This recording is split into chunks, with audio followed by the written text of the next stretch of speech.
Hi, நான் Guna insurance and Guna ஃபிட்னஸ்லேருந்து நான் குணசேகர் பேசுகிறேன். நம்ம லைஃப் இன்சூரன்ஸை பற்றியும் பார்த்தோம். நியூ இந்தியாவிலேருந்து அதர் வெஹிக்கிள் இன்சூரன்ஸ் மற்றதை பற்றியும் நம்ம பார்க்க போகிறோம்னு சொல்லியிருந்தோம். இந்த தடவை நம்ம என்ன பார்க்க போகிறோம்னா, நியூ இந்தியாவிலேருந்து ஒரு வண்டி வெஹிக்கிள் இன்சூரன்ஸை பற்றி தான் பார்க்க போகிறோம். நீங்கள் புதுசாக கார் வாங்கியிருக்கீங்களா, இல்லை கார் வாங்க ஐடியா பண்ணிட்டு இருக்கீங்களா? அப்போது இந்த வீடியோ உங்களுக்காக தான். இந்த வீடியோவை ஃபுல்லாக பாருங்கள். பல லட்சத்தை நீங்கள் சேவ் பண்ண போகிறீங்க. வீடியோக்குள்ளே திருப்பி பார்க்கலாம். இப்போ என்ன பண்ணுறோன்னா, நீங்கள் வண்டி வாங்கிட்டீங்க. வண்டி வாங்கும்போது இப்போ கம்பெனிக்காரனே என்ன பண்ணுவான், இன்சூரன்ஸையும் ஃபுல்லாகவே எடுத்து கொடுப்பான். இந்த எத்தனை வருஷத்துக்கு அவன் இன்சூரன்ஸ் எடுத்து கொடுக்குறான்னு பார்த்தீங்கன்னா 3 இயர்ஸ்க்கு மேண்டேட்டரி. 3 வருஷத்துக்கும் அவன் இன்சூரன்ஸ் எடுத்து கொடுத்துருவான்.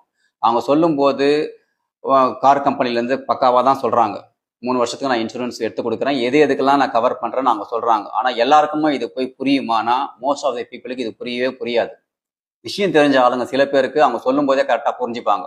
மீதி பேருக்கு கார் விஷயத்தெல்லாம் நம்ம அண்டர்ஸ்டாண்ட் பண்ணின்னு போவாங்களே கண்டி, இன்சூரன்ஸ் விஷயம் வந்து அவங்க நிறைய பேருக்கு புரியாது. 3 வருஷம் இன்சூரன்ஸ் தானே, அது ஃபுல்லாக இருக்குன்னு சொல்லிட்டு அவங்களும் 3 வருஷத்துக்கு இன்சூரன்ஸ் இருக்கு, 4th இயர் இன்சூரன்ஸ் பண்ணா போதும்னு நினச்சிட்டு போயிடுறாங்க. ஆனால் இங்கே தான் ஒரு செக் இருக்கு. இப்போ 3 வருஷம் இன்சூரன்ஸ்ல எதெல்லாம் கவரேஜ் என்னென்ன கிடைக்கும்ன்றத மக்கள் வந்து மறந்துடுறாங்க.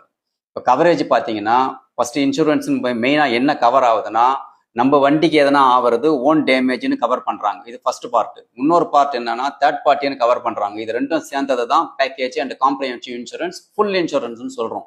இந்த 3 வருஷத்துல யார் என்ன சொல்றாங்கன்னா, ஃபர்ஸ்ட் இயருக்கு தான் இந்த ஃபுல் இன்சூரன்ஸை கம்பெனிக்காரங்க, கார் கம்பெனிக்காரங்க கஸ்டமருக்கு பண்ணி தராங்க. செகண்ட் இன்சூரன்ஸை ஒரு தேர்ட் பார்ட்டிக்கு, 3வது ஆளுக்குள்ள ஏதாவது பிரச்சனை வந்தா நம்ம கவரேஜ் ஆகுதுல்ல, அதை மட்டும் தான் பண்ணி தராங்க. தேர்ட் இயருக்கும் அதே மாதிரி தான்.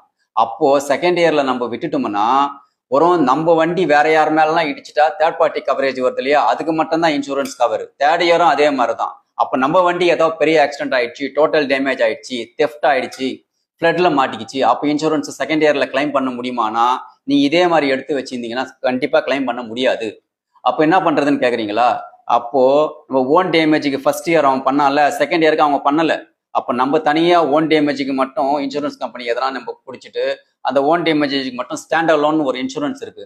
அப்போ அந்த வண்டி நம்ம ஓன் டேமேஜ் அதை கவர் பண்ணும். செகண்ட் இயருக்கு அப்போ நீங்க போய் எடுக்கணும்.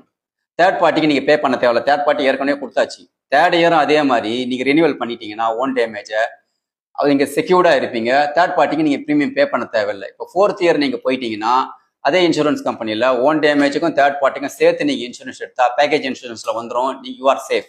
அப்போ உங்களுக்கு விஷயம் தெரிஞ்சு போச்சா? அப்போ இந்த அளவுக்கு நீங்க விஷயத்தை தெரிஞ்சு வச்சுக்கினா மட்டும்தான் நாளைக்கு நீங்க செக்யூர்டா இருக்க முடியும். பல லட்சத்தை நீங்க சேவ் பண்ண முடியும். கையை விட்டு காசு போகாது. இதை உங்க ஃப்ரெண்ட்ஸ் ரிலேட்டிவ்ஸ்க்கு ஷேர் பண்ணுங்க. உங்களுக்கு எல்லாருக்குமே ரொம்ப யூஸ்ஃபுல்லா இருக்கும். தேங்க்யூ. Bye by.